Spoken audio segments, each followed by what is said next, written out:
Solitaire Rose Radio, Badgering Mike Barron.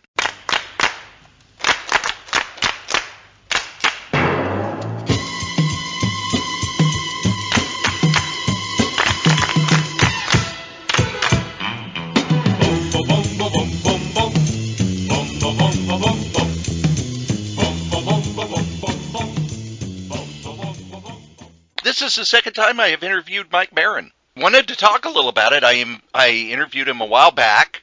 There will be a link in the comments. There will be a bunch of links in the comments since Mike has been very busy since I last interviewed him.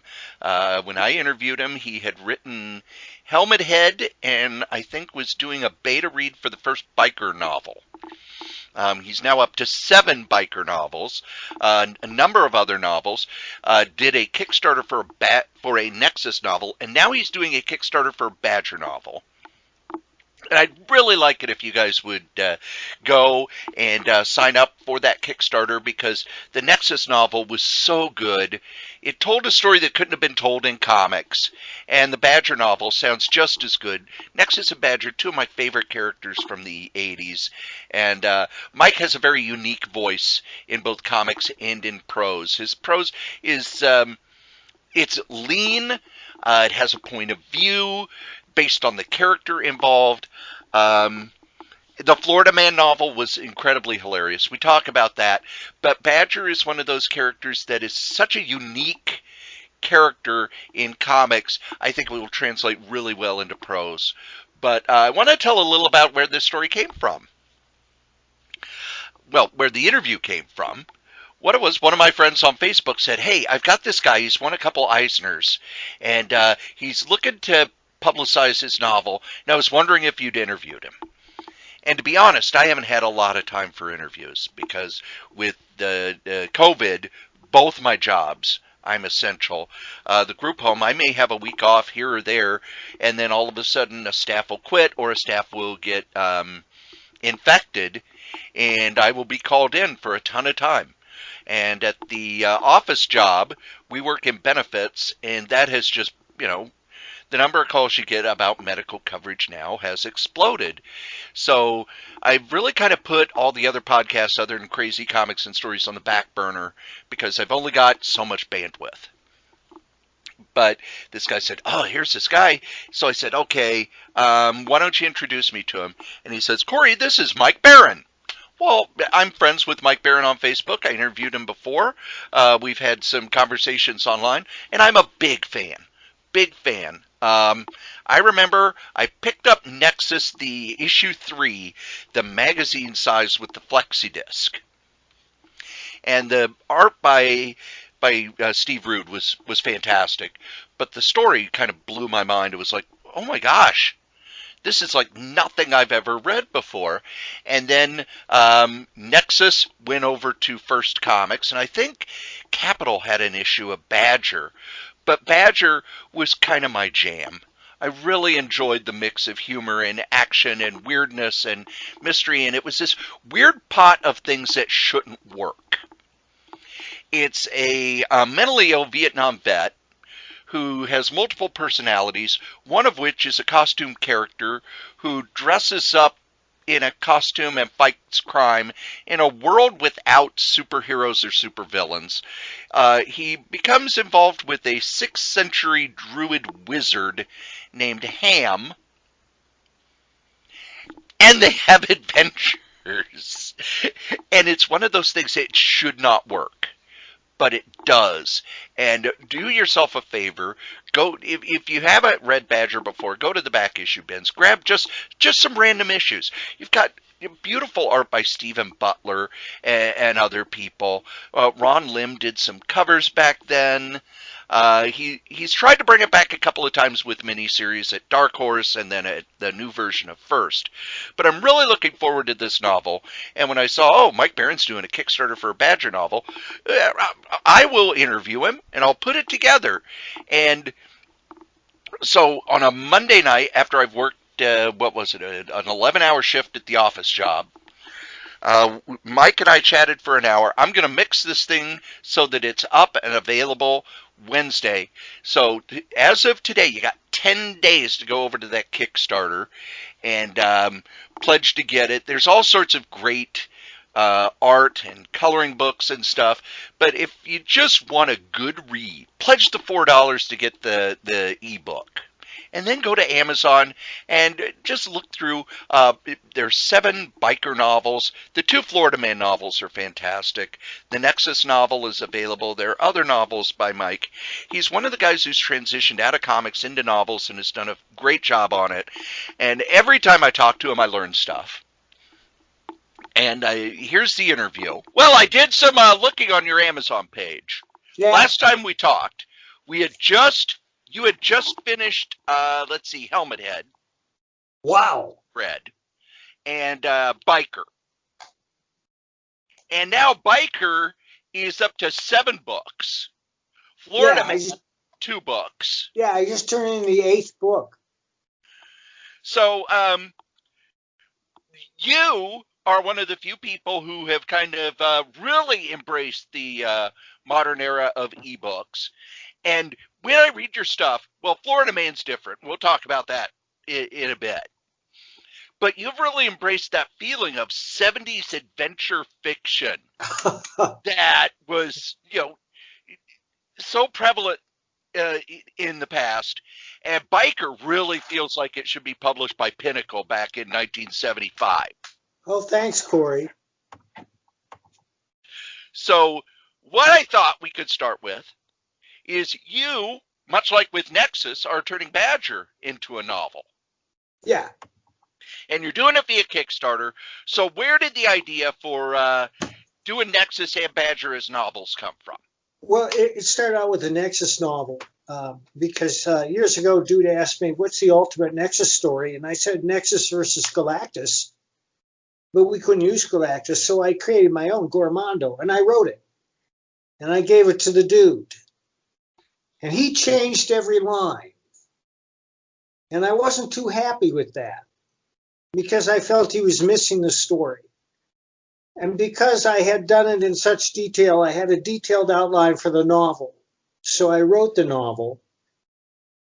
And we kickstarted that, thanks to my wife, Ann, who runs these programs. And it was very successful, and people loved the novel. And I had an idea for a Big Badger novel that would mean significant changes in his life.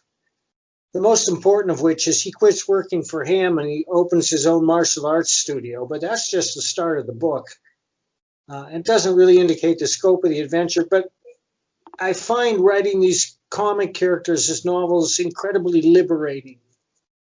And I think that the results speak for themselves. Now, you've worked in comics long enough that you've worked with, tons of different publishers, and now you're kind of working on your own. But in the past, when you were doing Star Wars for Dark Horse, you adapted novels into comics. Yes, I did. And what was the process for that? Well, now that you're kind of on the other end of it, where you're taking your own comics and sort of transforming them into novels. Well, when I did Heir to the Empire, I think there were 6 books, and I would just take each book, and they wanted 6 issues out of each book, and I would just divide the pages roughly by 6. Not strictly, because I would go with a natural ending and a beginning, which meant that I would end when a chapter ends and begin the next book with a new chapter. And so that was very easy to do, and it was a very visual novel. So it was easy to adapt. And in fact, I didn't use any of my own language. It's all Timothy Zahn's language in all those books. I love doing it, and I was very pleased with the result. Of course, I would always rather write my own material, but in the case of adapting a novel, if you're lucky enough to get a novel like that, it's easy to adapt. Well, now you're doing kind of the opposite. So with Nexus, you did Nexus versus Gormondo. Right. How much do you feel you have to do to introduce the character? Because Nexus is a comic. There's 30 years of history there. Well, and you really don't want to say, I'm going to tell you the whole story. It's kind of like the Spider-Man movies. We don't need to see Uncle Ben die ever again. No. And because a novel is a different experience, it's a literary experience, and there's a lot more room in it to stretch out, both psychologically and and plot-wise.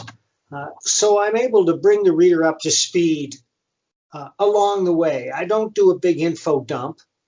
I start the adventure where the adventure starts, and then the reader catches up along the way through exposition, through internal dialogue, and through the other characters who bring to Nexus or Badger their own expectations and experience. So if somebody's never read Badger before, they can get this novel. Reads completely on its own. Yes. Now, what sort of other goodies are you giving away? Because that's the one thing about Kickstarters that some people like a lot better than just buying the book is look at all these goodies. Well, we have some original art by Jeffrey Butler, Stephen Butler, Vale Myerick, and Bill Reinhold. We also have the Badger coloring book, which most people have never seen. It's an oversized book, and it's just stunning. It contains art by all those guys and a lot more. It's beautiful black and white work. It's so beautiful. You don't need to color it, but people can color it if they wish. And we're going to put out a series of cards with previously unseen Badger art, and some of it is pretty spectacular, like Geraldo Borges, who did the cover of the novel. He's done a number of Badger drawings, and there's Badger drawings from guys. I have to look them up, but some of them are just stunning. And there's Badger drawings by regulars that people have never seen, like Stephen Butler, who's done a lot of Badger commissions over the years, and Stephen is kind enough to let me use his art. And in fact, we're talking about a new issue we're going to do next year. So for people who don't know Badger, I will kind of relate a couple of things. I am old school Badger fan to the point where I have the t-shirt from the 80s. Can't fit in it anymore, but I have the t-shirt from the 80s. And the original pitch was just the character, and it said to put on a costume and fight crime, you've got to be crazy. That's right. That was the inspiration for the character. So for people who are listening who for some reason haven't read Badger, what is Badger? He's a multiple personality, only one of whom is a costume crime fighter. There are 8 personalities in all. There's a little girl, there's a dog, there's a mass murderer, and there's a gay architect. But the Badger is the one that he inhabits the most because it's the most useful to him. Now, most of the stories are pretty funny. In fact, they're laugh out loud funny. There's a lot of outrageous stuff out there because that's how I made the character the Badger. But we do deal with the fact that multiple personality is always the result of severe childhood trauma. And I've done that in several issues, including the Broken Mirror series I did with Dark Horse and Jill Thompson. And when you did that at Dark Horse, you kind of, there were 2 miniseries, and I thought it was a beautiful way to do it, where you had the Zen Pop funny animal, right, which emphasized the humor part, and then Shattered Mirror, which emphasized sort of the darker aspects of it. Right. And that's something that kind of comes across in your writing. You know, you've got your action adventure stuff, but you've also got the humor stuff. And I wanted to point out that when you introduced the novel Florida Man a while back, all I needed to hear, Mike Barron writing a novel called Florida Man. Well, thank you, Cory. And it was one of those things where, how come nobody thought of this before first? Well, they have. In fact, since then, another guy has published a novel named Florida Man. And I've seen a comic book called Florida Man. But that's synchronicity. I thought of it on my own, but it's no big deal that others have thought of it too, because the reason I thought of it was because they kept throwing Florida Man in our face. And what was your inspiration for the kind of throwing it all together into a novel? Well, it was very selective because a lot of the Florida Man stories are unsavory and they're downright sleazy, and a lot of them are characters you wouldn't want to know. So the challenge was to make Gary Duba a sympathetic character.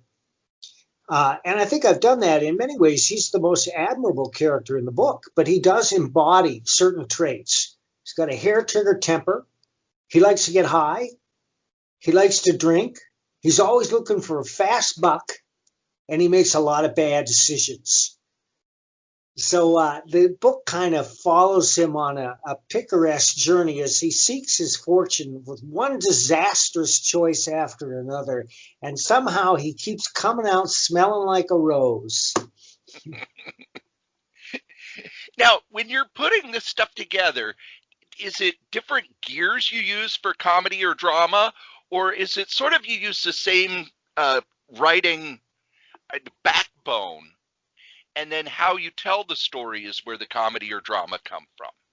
Well, I think that my prose style is pretty well formed at this stage, but of course it's the writer's job to imagine every point of view, and so the narrative voice changes whenever the characters speak, especially Gary, who's a bit of a redneck, and he talks like that throughout the book. And of course, that's a source of a great deal of humor when he runs up against people who are drastically different than him. In fact, I'm working on the third Florida Man novel now, and he gets mixed up with the Duke and Duchess of Essex, the royal couple, and they keep running into each other.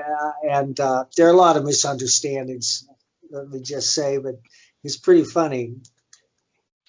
Now, for the Badger novel, on the spectrum of from Florida Man to let's just say the biker novels, Yeah. Where is it? Is it a mix? Does it lean more one toward the other? Well, no. I like to think that these books all have a unique tone and voice. The biker novels are hard-boiled noir. And while there's a little humor in all of them, they're mostly crime suspense thrillers. The Badger novel does fall kind of between that and Florida Man because there's a lot of outrageous and insane behavior with Badger, but he doesn't initiate all of it. Because once he opens up his own martial arts studio, a series of animals come through the door to challenge him. They're not people, they're animals, you know. But that's just a tiny part of the book. But that's one of the things that happens. But I believe that even the grimmest story has to have a flash of humor. Even Schindler's List has a couple of jokes. Now, one of the things about Badger is that it's an incredibly unique setup. You've got Badger himself, Norbert Sykes, who's got multiple personality disorder, who, while he was in a mental institution, met a druid wizard from, is it the 11th century? 6th century.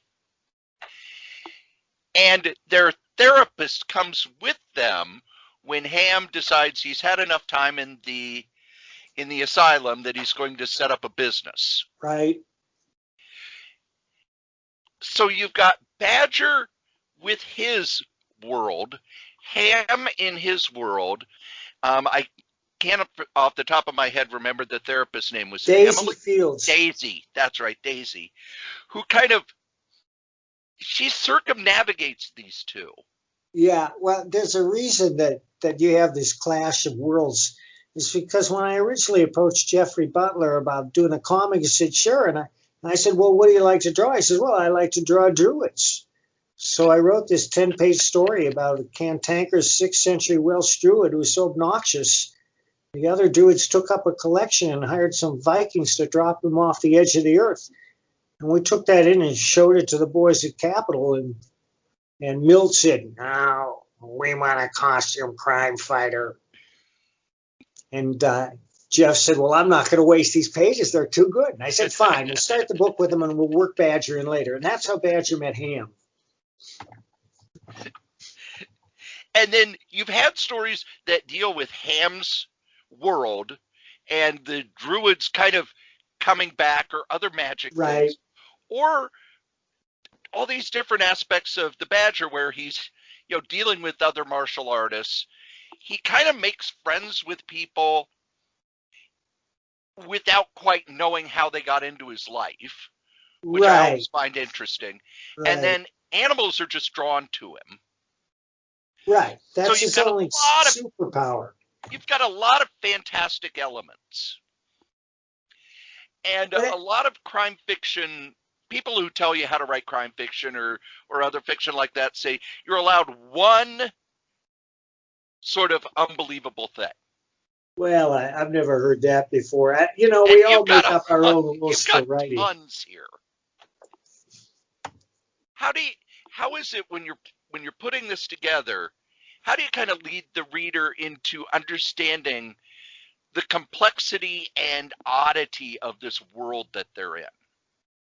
Well, my goal is always to grab the reader by the throat and drag them into the adventure in a visceral sense so that they're experiencing it as I intend them to the point where they will resent being interrupted by anything else. The writer's first role is to entertain. And if I make every part of the book entertaining, then I'll have succeeded. And that's what I try to do. And this Badger story that you've got, all new. For those of us who are longtime fans, what are the sort of things we can look forward to? Well, there's a lot of martial arts action. In fact, I go into it in great detail when Badger opens his own studio.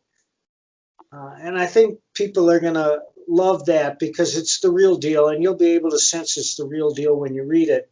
But it's also about the blues, because the main conflict comes between Badger's friend, a legendary blues guitarist named Dalton Seabury, and the devil. And it culminates in a battle of the bands between Dalton Seabury and the devil. And the reason that happens is when Dalton was a young man and would do anything to learn how to play the blues, he went down to the crossroads at midnight and made a deal. And now the deal has come due. So Ham agrees to promote a 2-day festival of the blues in a field in Wisconsin, and it culminates in this battle of the bands on Sunday night. But there's a lot more to it than that. There are supernatural elements. There are ferocious fight scenes. And there are flashes of humor. Now, are you seeing this as kind of the first in a series of novels, or is this kind of getting it out of your system? Well, no, I am thinking about another Badger novel. In fact, I've already started another Nexus novel. And I'm sure that I will get around to the Badger again. As soon as I finish several other projects I've already started, such as the Nexus novel and this third Florida Man novel. Yeah, you've got a lot of irons on the fire. And much like right. Yep. And much like those men's adventure novels, some of them seem to have where they build to an ending, and some of them kind of set up a situation. I always think of the Executioner novels. Don Pendleton knew where he was going, and he ended it. Then he handed it off to other people. Whereas Warren and Murphy with the Destroyer, they had no idea where they were going. And they're still going. Just kind of tossed stuff out there, and then other writers came in and ran with it. Right. So what's the secret to a good series novel protagonist? I like these anti-heroes, and there's nothing new about Josh Pratt except his milieu, which is the world of biker gangs, and I think that's unique, and he has a unique voice.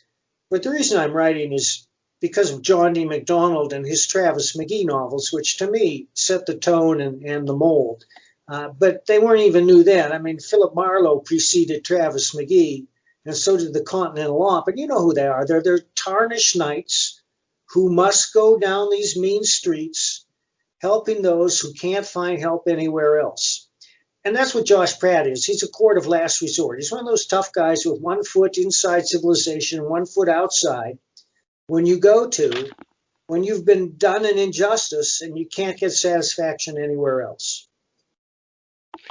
And I know with Nexus, it always seemed like it was building toward an ending, because the relationship between Nexus and the alien who drove him did not seem like it was something that could stay static.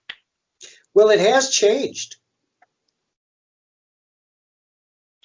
Do you see kind of, far off in the future, or a certain number of books, or even if you and the dude are able to put together a comic where you're going to tell a last Horatio Helpop story? No, that to me is just a sales gimmick. When you see these things, The Last Punisher or The Last Spider-Man or something, they're just trying to sell books. I'm not sure they thought it through that well. I would never kill off Nexus. I have no plans to do that. Okay. Because I know with, like I said, with The Executioner, it was real clear that Pendleton had his war against the mafia. And if you read that last book that he wrote, it was, all right, Mac Bolan's done. But gee, it's selling real well, so I'm going to give it to Gold Eagle and let him fight terrorists now. Sure. Or the Travis McGee, even that last novel had a sense of finality to it. Yeah, it sure did. So do you ever see, like when you're putting these ideas together, this one's going to be finite, this one's going to be ongoing? No, I never do that. And in fact, Florida Man was going to be one and done, but the reception was so great, I decided to do another. So we talked a little before via messages that you used to teach writing. I have.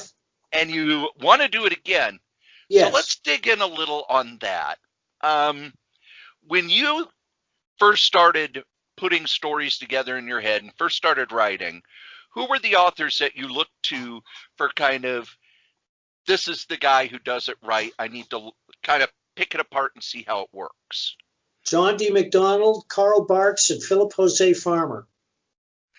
Farmer surprises me because I could see the Barks and the John D. MacDonald, but Philip Jose Farmer kind of surprises me. So where did that come from? Other than you lived, we both are Midwest boys, and he was one of the few really big science fiction authors in the Midwest where you didn't go, oh, he's writing about farms.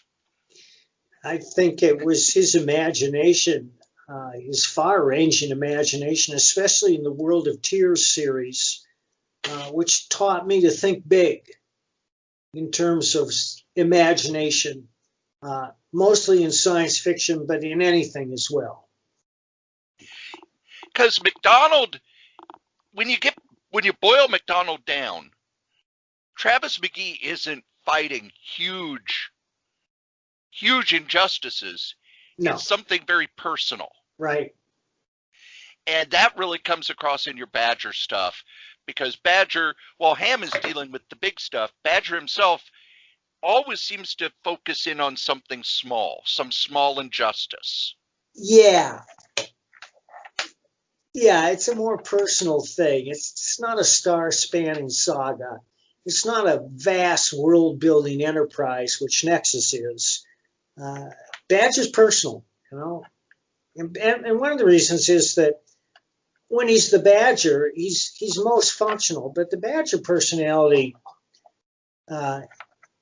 is ebullient and crazy. Not dangerously crazy unless he's going up against some bad guys, but certainly a lot more explosive and expansive than Norbert Sykes, the core personality, would be.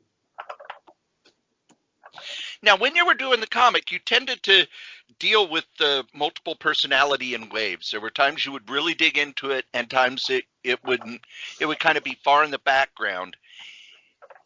In the novel, do you really dig in deeper? Is that something you'll be exploring in later books? Well, it's in there. It's not a major factor, but I don't skip over it either. And he does switch personalities a number of times.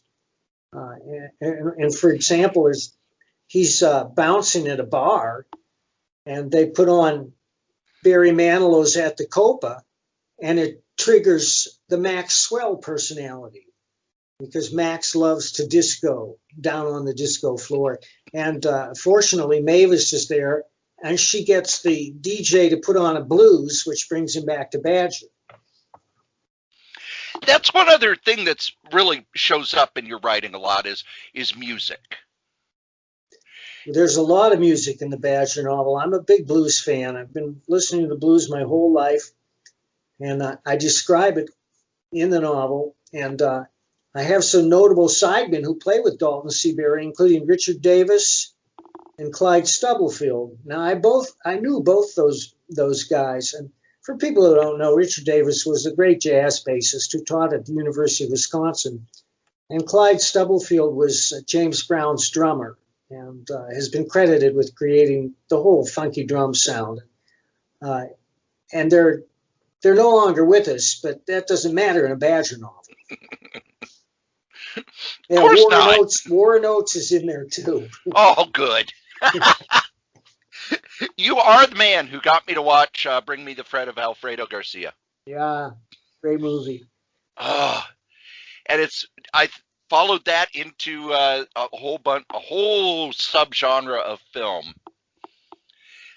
So as you're putting together the Kickstarter, you said that your wife Ann is involved in it. Yeah.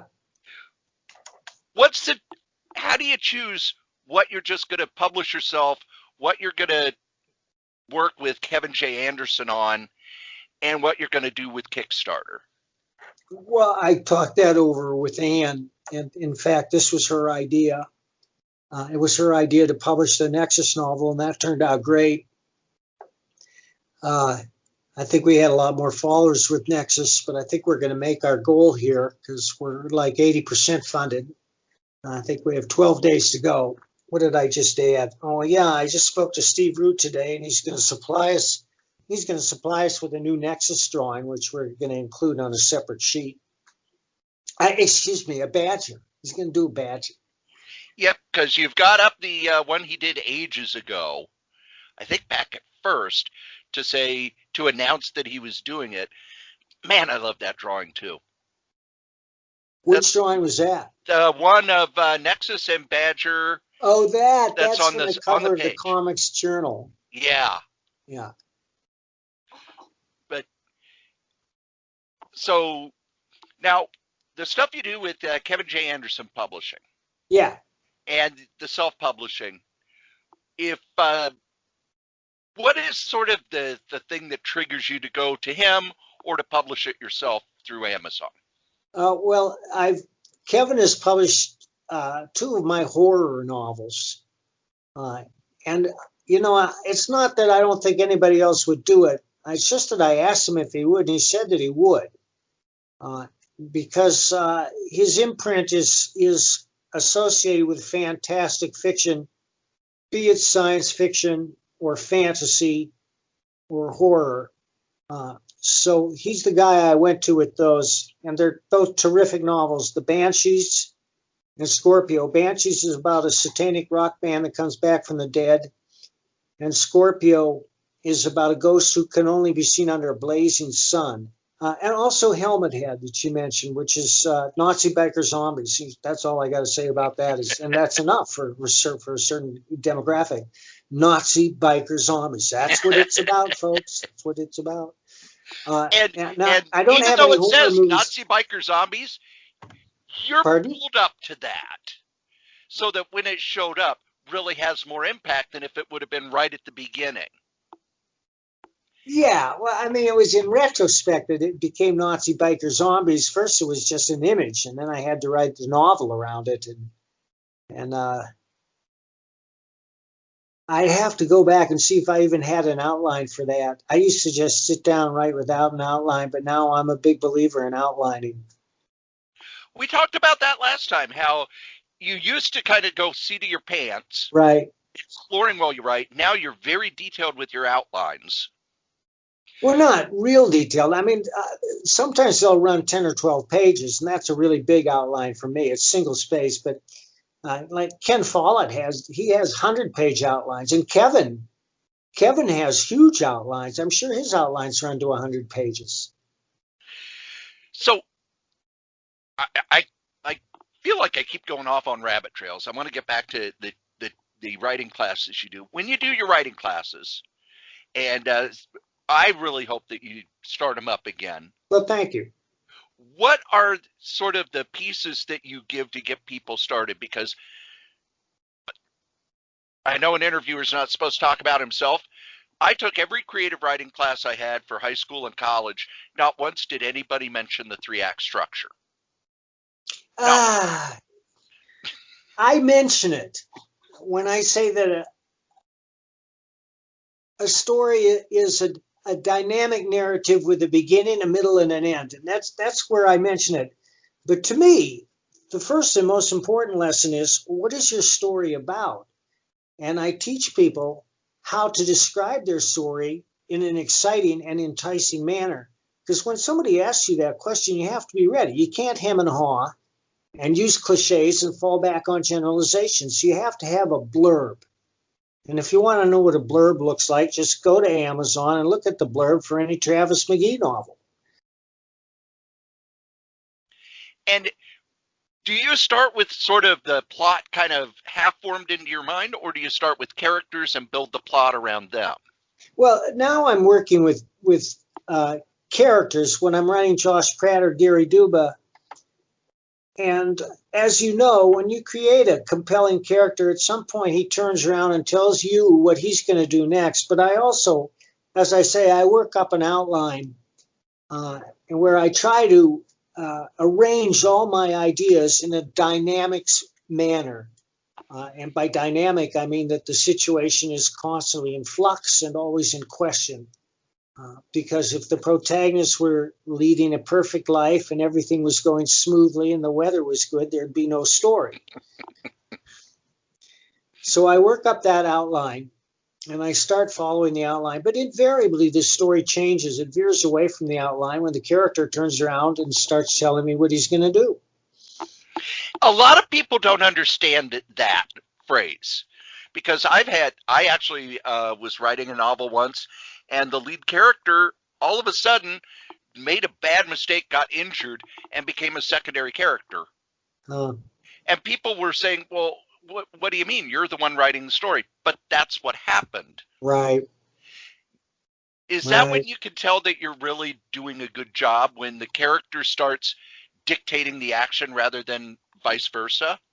Well, I think that's part of it. It's certainly an indication that you're on the right path. But the writer's first job is to entertain. And you have to use every trick in the book to do that. It's not just the plot. It's not just the character. It's not just the narrative voice. It's not just a crazy idea like cloning dinosaurs from amber found in Siberia. It's all those things put together. You use everything that you can to entertain the reader.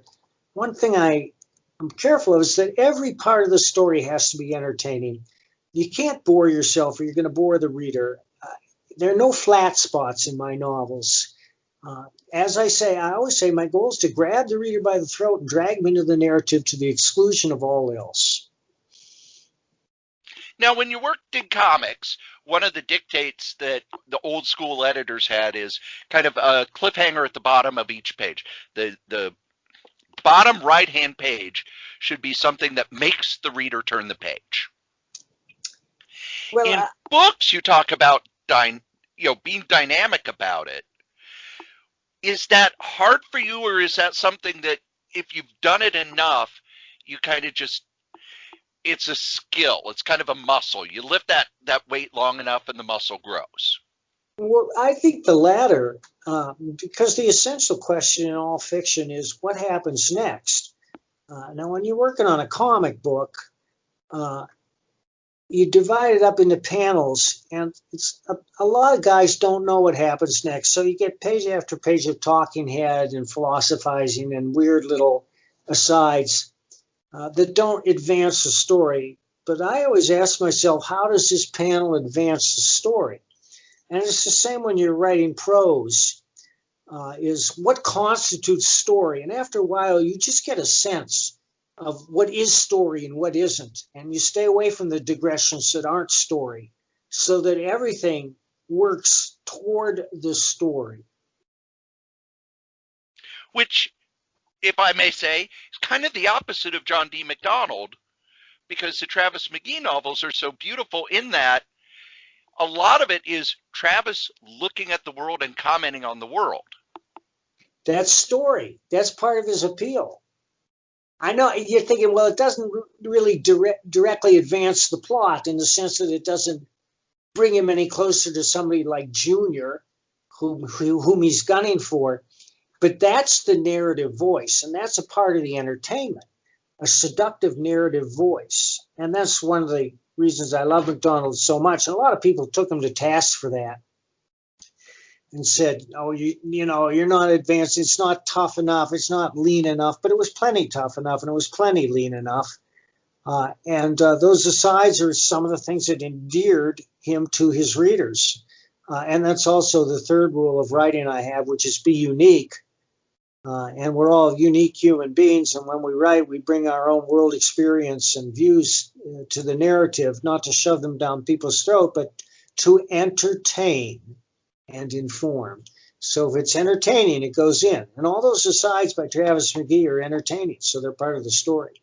And that's one of the things that I think a lot of writers struggle with, because you are taught, kill your darlings. And yet some of the best books we have are where some of those darlings are left in because they inform character and they inform, as you said, the writerly voice. When you're working on a novel, how can you tell this is beautiful, but it needs to be cut, or this is part of the entertainment? Well, as I said, I got to a point now where I pretty much sense what story is, so I don't make really bad digressions where I have to erase 100 or 1,000 words, although occasionally I will. But then I go back and edit, and I'll go back and forth multiple times when I'm writing a novel. I don't go from A to Z. I don't write it straight through. I'll get half through, and I'll go back and reread the beginning, and I'll make changes so that it works more smoothly as part of the story. You just get a sense of what constitutes story and what doesn't. And because you're doing self-publishing, you don't really have an editorial. You don't have people who are paid to go through and triple check everything and do that. Is it hard to work without an editor after being in the comic business for so long, where there are editors involved who, I know people complain about editors, but editors also give a lot of help? Yeah, it is hard, not because I make egregious errors, but because there are lots of little errors like typos and bad use of punctuation. And I rely on other readers to catch those for me. Now, I have good readers at Wolfpack, and they're editing all my stuff. But the self-published stuff, I usually say, who wants to read it? I'll get some beta readers to go through it. And they'll clean it up for me. And then, of course, I end up reading it multiple times and try to catch everything. But I'm going through my 8th Josh Pratt novel right now, and I'm finding stuff that was inconsistent and I have to change that the editor missed. So you just got to keep at it. When I worked for Liberty Island, they had an editor named Jay Merwin, who was a lawyer. And Jay is the best editor I've ever encountered. Nothing got by him. Those books, the 4 Josh Pratt books that Liberty Island edited, are perfect. Now, when you work in comics, you work with a lot of different editors. I don't want to talk about the bad ones because you've done that already. You work with some people who were really well known as being good editors. What did you pick up from them, and who do you think did the best at helping you put out better books? Well, I have to say, Cory, that throughout 99% of my comic book work for other companies, nobody ever laid a finger on any of it. It was astonishing that they hardly ever asked for any changes ever. I do think Carl Potts was a good editor, although he left me alone. But before I started, he said, your stories have to make sense. They have to proceed from A to Z in an orderly manner. I don't want to see any machina. But I didn't do that. I already had a good sense of that at the time. So, I've had a lot of good editors. Archie Goodwin, Mike Gold. That's one of the things they say a lot, that nobody buys a comic for an editor. I got to be honest. If Mike Gold was editing a book, I was going to buy it. There you go.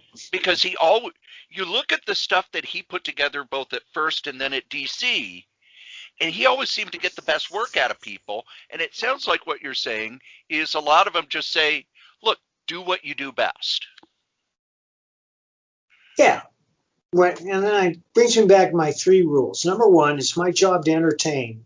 Well, it seems so simple, but a lot of writers seem to have forgotten it. 2, show, don't tell. That seems simple too, but it's not so easy in practice. And 3, be unique. One of the things you did on Punisher that I think really informs the fiction you're doing now is you understood that Punisher himself can't change. Right. What's interesting about the Punisher is the villains. Yep. And a good villain makes a story. And in the biker books, you've got a protagonist who's going to be in a series of books. Is it hard to kind of put in your head that he's going to kind of be the same guy at the beginning and the end when you're told, beginning writers are always told your story hinges on your character changing in some way to affect the outcome, because if he's the same at the beginning and the end, the story didn't change him. But in series fiction, your character kind of has to stay the same, because if you alter the character too much, you may lose what got people in the first place. Well, that's true. But in the case of Josh Pratt, all the huge changes occur before the novel begins, and he explains it all, how he went to prison and he found God and how it changed him and how it informs his life. I don't lay it on too thick, but it's there. And it's a part of the story. But now I'm thinking of major changes for Josh, not in his attitude or his personality, but like now he's thinking of getting married. And hopefully you build up to it a little more than in Badger, because Badger, man, that really was like, wait, he's married? What? I know. Yeah. It's like 90 Day Fiancé. Yes, except it was more a 48-page fiancé. Right. Now, in self-publishing, what sort of triggered in your mind to move into prose out of comics? Because, again, I'm editorializing a little, but there are a lot of comic writers who, as you get older, comics are a young man's business. And as you get older, you're not going to get called as much.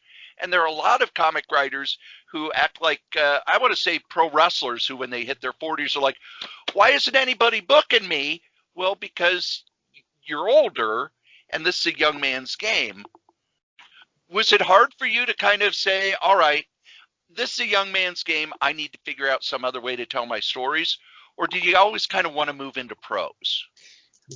I always did. That's what I set out to do as a young man, was to write novels, and I tried writing them before I ever clicked with comics. But I love comics, and I think that my comics speak for themselves. And once they get out there, they're going to blow people's minds. But as you say, I'm not looking for work from Marvel or DC. They both seem to be circling the drain, and they forgot rule number 1. Which is it's their job to entertain. I know how to put out an entertaining comic. People get their hands on it are going to agree with me, and that's going to build my brand. Wait till you see this Florida Man graphic novel. Your head is going to explode. I didn't know that was coming. Who are you working with on it? Todd Mulrooney is the artist. I'll send you a link, Cory. And there's a lot of art up on the page. You can look at it for yourself. And it's doing pretty good. And now also I'm working on this Nexus Lone Star Bigfoot Bill crossover.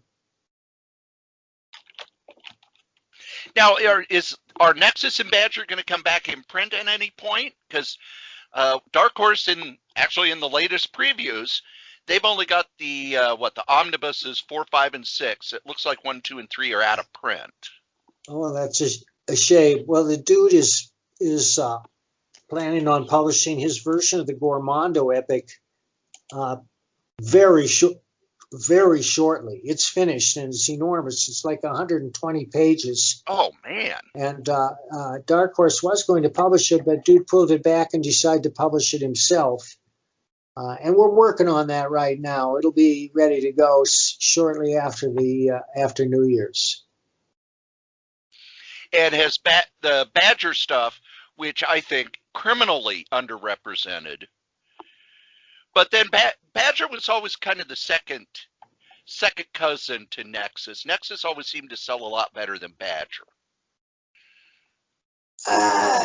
Yeah, Nexus is a much more far-ranging and traditional book in some ways. In some ways, it's very untraditional, but by traditional, I mean it's science fiction. It's a superhero science fiction book, and it's really dense. And by that, I mean there's a lot to look on. It's not shallow. The characters have great depth. The situations are well thought out. The worlds are well established. And so it's attracted a very loyal readership. And so has Badger. I don't know why Badger isn't as popular. I think I can answer that, and I don't want to cast aspersions on anyone, but who's going to compare with the dude, Paul Smith? Right. Comics are art driven. That's right. I love my Stephen Butler. I love Jeff D. I love those guys. Val Merrick. Yeah. Love those guys, but they're not going to pull in the people who look at a Steve Rude and go, and just start foaming at the mouth, or a Paul Smith Paul Smith is such a master at understatement that you could look at his drawings and wow, they look really simple, but then you spend time on them and you see how much time he put into every gesture a character does. I think the art really is what pulled Nexus up. They were both excellent books. Fan of both of them. Well, there's no question that comics are a visual medium, and you can be a brilliant writer, but if you have a terrible artist, nobody's going to buy that book. Yeah. So is Badger looking to be reprinted anywhere, be available anywhere, even on digital? Well, I'll ask Ken about that. It should be on Comixology, but we are planning some new Badger comics. In fact, I spoke to Stephen Butler just last week, and we agreed to work on a new one to come out next year. And I'm talking to another publisher about adapting the novel. And the novel is a real 6-course feast, and you'll see when you read it. I mean, it's a lot more there. I like to think that my novelizations of my comic book characters are good enough to stand next to any genre of literature that's not related to comic books at all. It's not just slumming. There's a great deal of depth in there because a literary experience is very different from a comic experience. It's more personal, really, because you visualize it in your head. And I think there are a lot of people who just have that, especially older people. They say that, I'm middle-aged, and I'm only middle-aged if I'm going to live to be 114. But I think people over a certain age would rather spend time with a novel because it's kind of a complete solitary experience, whereas with a comic, it's a very visual thing and you get into the art, but it's not as personal. And when you're writing novels, does that kind of enter into your head that you're sort of, it's like radio where you're getting a very personal connection with that reader? Well, I think that happens subconsciously, but when I'm writing, all I think about is story, and it comes down to what happens next. And when you're writing a novel, do you have in your mind, okay, this is going to be 100,000 words, this is going to be 75,000 words, or after you do the outline, you're just going to go, I'm going to see how long it takes? No, I do try to write books of about 80,000 words in length. Now, Kevin, my friend Kevin, writes books that are 250,000 words, and that's why his outlines are 100 pages long. But Kevin writes by dictating into a recording device while hiking through the mountains. So the only time his fingers touch the keyboard is when he's doing the outline. Now, what is your writing setup? When people interview artists, they're like, okay, what are your tools? What's your setup? What's this? When you do your writing, what's kind of your tools of the trade? Well, I just sit here at the keyboard. But before I start, I make a lot of notes in a legal pad. That's where I start. I make notes by hand. Characters, names, story elements. I fool around with them. And when I have enough, when I reach a critical mass, then I start to arrange them into an outline. And once I'm happy with the outline, then I'll begin to finish the novel itself. And then it's just a regular word processor on a regular computer, or Yeah, any sort of special tools, any sort of special nah, software tools? nah. And have you had people try to give you a copy of what is that? What's the one that everybody's using in Hollywood? Story by Robert McKee. Yeah, or Final Edit, I think Yeah, is the well, I software. tried to read Story, and it was like Art Carney brushing a table chair with a lot of fluff, a lot of motion, but not real substance. I shouldn't say that. I think that McKee has good ideas on Story, but it was so pretentious and detailed and blown open. I think it could have been constructively reduced by at least 100 pages. There's only one essential writing book. It's Elements of Style by Strunk and White, although I have many others and I've enjoyed reading them. Uh, I was going to say one of the problems with Story is everybody uses it so much, which is why so many stories seem very similar. No, I wouldn't know. I read it years ago and I didn't make it all the way through. I was like up to my waist in the big muddy and I said, I want out of here. So the E.B. White book you recommend. What other tools do you recommend for writers? A lot of people say, read everything. Well, you can't read everything. You've mentioned your three, the three influences you have. Who are some of the writers that you look at and go, that's a guy who, if you break down his prose, you're going to learn how to write better? I think Robert R. McCammon is a very good example. He wrote Swan Song, They Thirst, and many other great horror novels. There are a couple writers that you will love, but there's no point in trying to follow them because they're unique, like Michael Chabon or James Ellroy.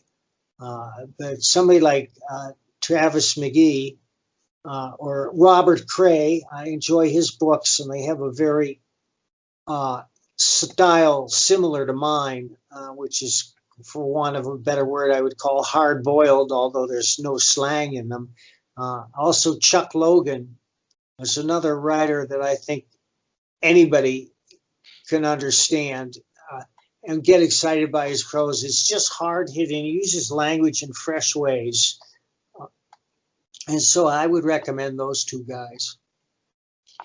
So you said that you're not interested in Marvel or DC.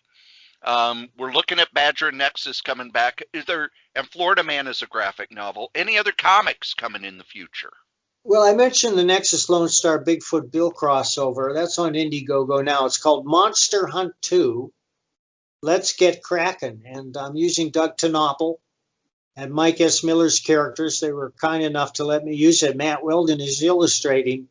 And it's just a mind blower. And I'll send you some links to that tomorrow. And I'm going to put up a link to the Kickstarter, what day does that thing end?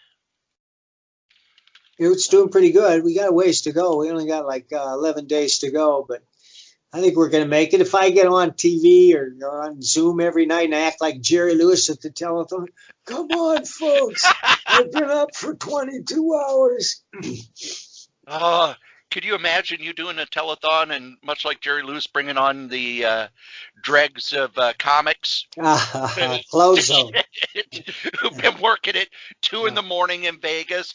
Yeah, I ain't done this, and you need to buy you some Badger. Yeah, I'd love to do it. I could bring on a lot of sleazy characters. Badger the novel ends on December 20th. So that means that when this goes up, you will have 10 days to head on over to Kickstarter, put in Badger the novel. It's Mike Barron. Now for $4, you could get the digital copy of the book, which is what I ordered. But for let's see, you can also pledge without a reward for $10, which just pledge $10 and ask for the digital of the novel. Come on. Anybody who pledges $10, I'm going to send them a Badger comic book. Let's see, for $35, you get a signed paperback of the Badger novel. And for $55, you get a printed novel and one classic Badger comic, although they're all classics, let's be honest. And one of the things about Badger that my friends and I loved back in the 80s was most of the stories are just one issue. Yeah, I love one-issue stories. And I think that really helps with your novels too, because even though Biker is 7 novels, and Florida Man is 2, going to be 3, and others, you don't need to read any of the others. You can pick up Biker number 4, and you don't need to have read 1 through 3. You're still going to get a good, entertaining action adventure mystery story. Right. Let's see. For $65, you get the printed Badger novel and the coloring book.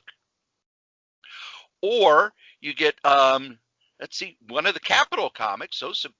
Those are old and should be worth much more. For $85, you get the signed novel and an hour with Mike Barron to help you with your writing. And I got to tell you, the guy knows his stuff, because if you read one of Mike's comics, perfectly put together, never a lull in the action. It's sort of one of the things you're good at, which shows is you always start at a high point and then it comes down a little bit so that it can build toward the action toward the end. It's never okay, here's our action point and we're going to have 2 other action sequences and everything in between is filler. It's all killer, no filler.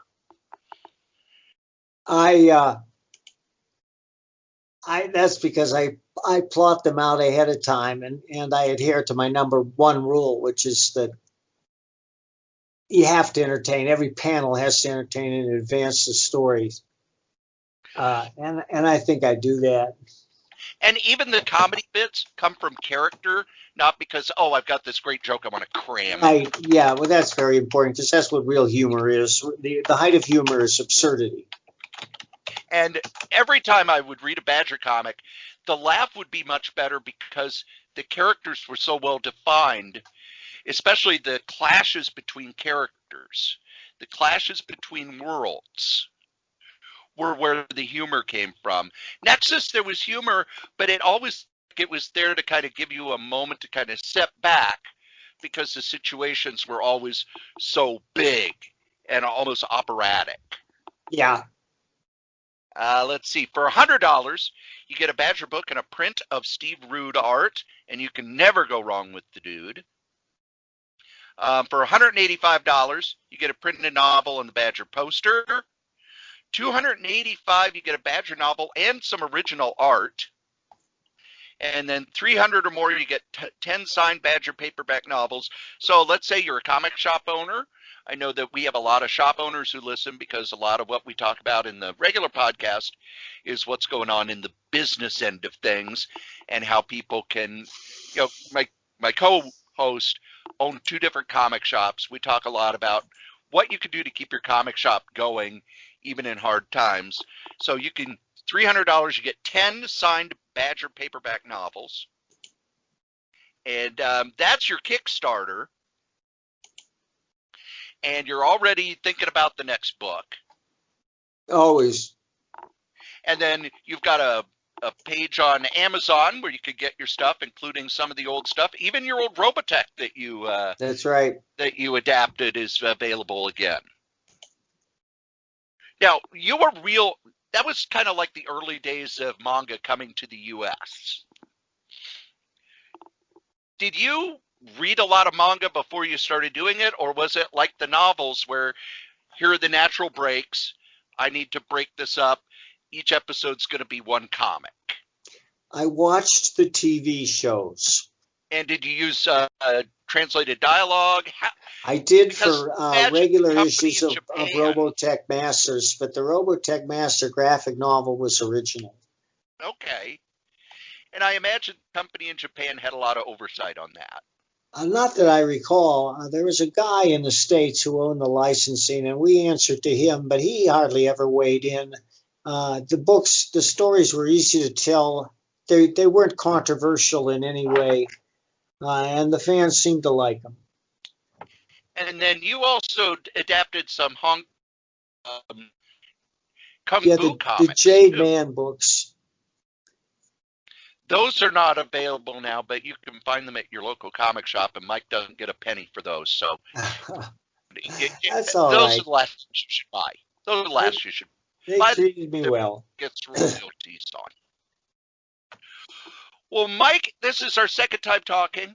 I want to thank you again. Take it With easy. with the pandemic, are you finding that you have more time to write, or is it not affecting you Same. at all? You know, writers are well prepared for this pandemic. Well, go out there, pledge to buy a Badger book, and buy some other Mike Barron stuff. You're not going to be disappointed. There's only one story that I think he would rather you didn't buy, and that's the Punisher toward the end of the run, where you were dealing Where he with turned black? Not my where he idea. dealt with editorial dictates, is what I was going to say. That was after Carl Potts left, though, right? Yes, it was. It Uh, wasn't my idea. It was the editor's idea.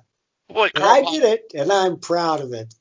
When you look at Carl Potts, the stuff that he edited too, Punisher could have been just a money grab because the character was hot at the time, but he brought in really good people like you.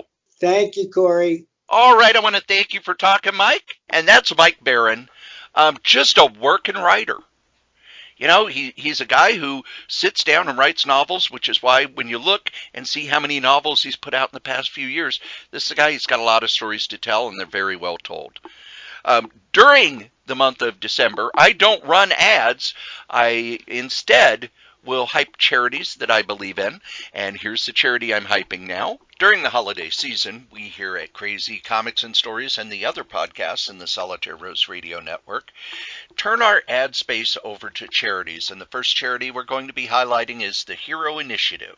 It's at heroinitiative.org. It helps comic creators in need. The Hero Initiative creates a financial safety net for comic creators who may need emergency medical aid, financial support for the essentials of life, and an avenue back to paying work.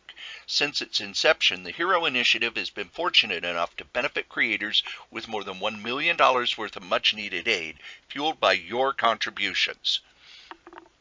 It's a chance for all of us to give back something to people who've given us so much enjoyment. You can donate. You can go to Humble Bundle, and there's usually a bundle there that you can purchase and give part of those proceeds.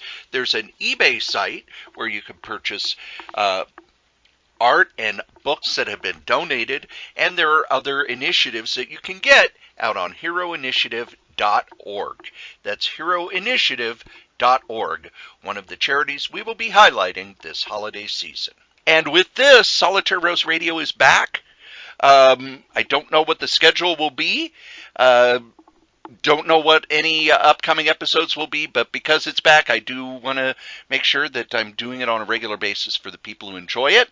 So look forward to more episodes. And then the other podcasts I do, which I talk about here, the Solitaire Rose Radio Network is currently on a pause, basically because COVID-19 has made it so that I have to work a lot of extra hours at both jobs. But you can still go and listen to my other podcasts. Now, you're probably listening to Crazy Comics and Stories, which is the main podcast. But on this same feed, KRAYZCOMIX, is Solitaire Rose Radio, the solo radio podcast that I do.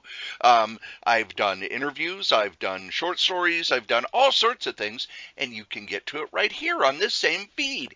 I also do a podcast called Novelcast, where I take the novels I've written and turn them into free audiobooks. That's over at novels.solitairerose.com. Dangerous Dan Moore and I, and of course Wolfie B. Bad, give you bad advice over at badadvice.solitairerose.com. You send in your questions, and we give you the aforementioned bad advice. And then myself and Adam Vermillion from For the Love of Comics do the Fantastic Forecast at fantasticforecast.solitairerose.com, where we go through the issues of the Fantastic Four, 4 issues at a time, to give the plot and commentary on each issue. That's not all. Yes, I'm crazy. I still, over at pwinsiderelite.com, every week on Wednesday, do a recap of the latest episode of AEW Dynamite. I write up what happened, and then myself and Anthony Pyrus will do an audio. Now, you can only listen to the audio if you're a member at pwinsiderelite.com, and if you're a wrestling fan, you should be, where we then break down the episode, talk about what we liked, what we didn't like, give it a grade, and let you know if you should have watched that episode. Those are the other podcasts here at the Solitaire Rose Radio Network. Thanks. They're going to slowly come back as the world starts to return to normal. Hopefully my schedule at both my jobs will calm down a little bit. But if not, well, it's been a year. 2020 is kind of the year of the outbreak. So everybody's going to be spending 2021 trying to get kind of back to normal or finding what the new normal is. So Solitaire Rose Radio Network, or the podcast network, or whatever I'm calling it, we're going to use 2021 to kind of figure out what the new normal is. I want to thank you for listening. I want to thank you for downloading. And we will be back soon with more stories.